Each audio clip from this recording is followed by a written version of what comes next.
You saw the blog, you watched the strike spot. But did you catch the subtle clues hiding in the background? Ryan Jacobson is known for sneaking in Easter eggs, so has Pathfinder started doing the same thing? There's only one way to find out. Let's dive in. We're going to be looking at these 10 items and see if they have any significance for things that could be coming to Marvel Strike Force. Let's start right off with number 1.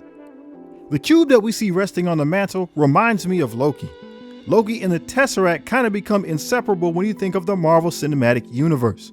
So perhaps this is a call out to Loki in his future position as Loki, the god of stories, Loki Highfather, however you want to call him. He's the character that's represented at the end of the Loki TV series and is rumored to appear in Avengers Doomsday.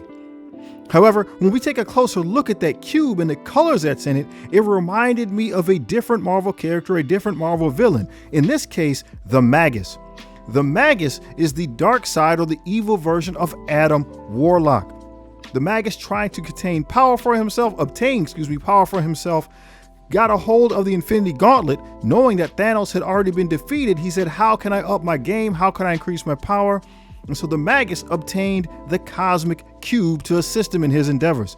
Not one Cosmic Cube, he obtained 5 different Cosmic Cubes. See, in the MCU, the Tesseract came to be the symbol of power, but in the comics, it's different. It is synonymous with the Cosmic Cube, and Magus is a great individual to bring into Marvel Strike Force. He uses the cube to bend reality and bring a bunch of doppelgangers of the heroes into the present reality to fight them. Sound familiar? Sounds like something right out of Marvel Strike Force to me.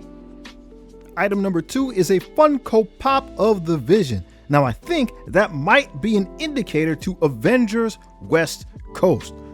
How? What does that have in common with the Vision? Well, if we look on the left-hand side here, that Avengers West Coast comic, that's a relatively new comic that's out there right now. And we see that Ultron is a member of the Avengers. He's a good guy. There's a good guy. Ultron is a member of Avengers West Coast. How did that happen? Well, in a story that came before that, Ultron was winning. He had absorbed the Vision into himself. There was a fight with him and some of the other Avengers. And eventually what happened is Ultron and Hank Pym ended up merging together. That kind of kicked Vision out of the absorption there, and it really turned Ultron into this confused individual who decided to try to do things a little different. He was still trying to win, he just didn't know how to do it. So he made a couple different versions of himself that were doing different things to see if he could win the game in different ways. One of those ended up being a heroic version, and obviously there's a villainous version as well. But I think that's something that's happening right now, and I think that it might be significant and might be leading us to the Avengers West Coast.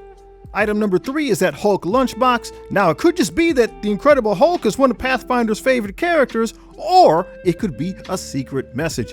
Variant versions like the Hulk, we haven't seen really any in the game yet, so individuals like Maestro, that would be dope. That would be awesome if he came to the game. And what about World War Hulk? Right now, in the Imperial storyline, we have Jonathan Hickman writing this story, and World War Hulk has returned. You want to know why Professor X went to space? So does World War Hulk. Great storyline. Perhaps he could be coming to Marvel Strike Force as well. Let's talk about item number 4, which is that Green Goblin Funko Pop. Could be indicative of the Sinister Syndicate. We already have a Sinister 6 and a Superior 6, but our Green Goblin, he's a little bit outdated, even though he's a great character. So they could take that legendary character, rework him, and give us another grouping of characters, calling it the Sinister Syndicate. We have Speed Demon here, we have Beetle, there's a male and female version, we have Boomerang, Hydro Man, Sandman, right? We don't have Sandman yet in the game. These would be awesome additions, awesome characters that could be used in the Sinister Syndicate. Item number 5 is a Venomized version of the Incredible Hulk. Now this version actually appeared in the Absolute Carnage storyline. So maybe he could be coming to the game. It would be a great character to have, and there's a lot of untapped symbiotes we haven't seen just yet. For example, right now in Marvel Comics, Eddie Brock is wielding Carnage. Yep, you heard me correctly, Eddie Brock Carnage. So who's the new Venom?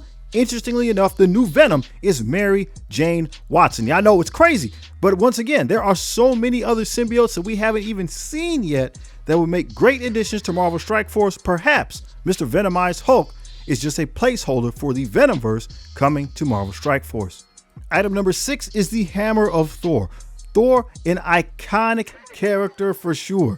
And so what if him and the other Thors were reworked and we had a Thor core? There's been a lot of individuals that have wielded Mjolnir over the years. It would be great to have a team of hammer wielders. I think that would be awesome. So when we think about that, again, it made me think even further. There are some bad guys who have wielded Mjolnir as well. For example, Hydra Captain America in the Secret Empire storyline, he was able to wield Mjolnir, and he is an amazing cat that you could bring to this game. What about the life force that was actually inhabiting the Hammer of Thor, the true Mjolnir, the true god of hammers? Again, great legendary character that could come to the game. And we don't want to forget about the storyline of Fear itself. There were tons of different individuals that were imbued with Asgardian power and had Asgardian hammers. Some of those would be excellent additions to this game. Item number 7 is a figurine of Kestrel. Kestrel is one of the original Marvel characters that has been brought to this game. She was amazing when she came out. When she was reworked, she was still awesome. In fact, all of the Marvel original characters are awesome. They do well. They were iconic. They really set the stage and changed the game with their arrival. Unfortunately, there hasn't been an original character in some time. So could we see a new Marvel original character with the Age of Annihilus, or could we see a rework to Kestrel, making her good again?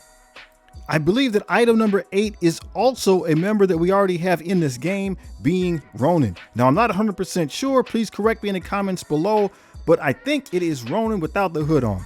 I was thinking Longshot at first, but Longshot should have that star on his eye, which he doesn't have. So I'm still gonna go with Ronan. Now, why is Ronan significant? Why would he be on that mantle?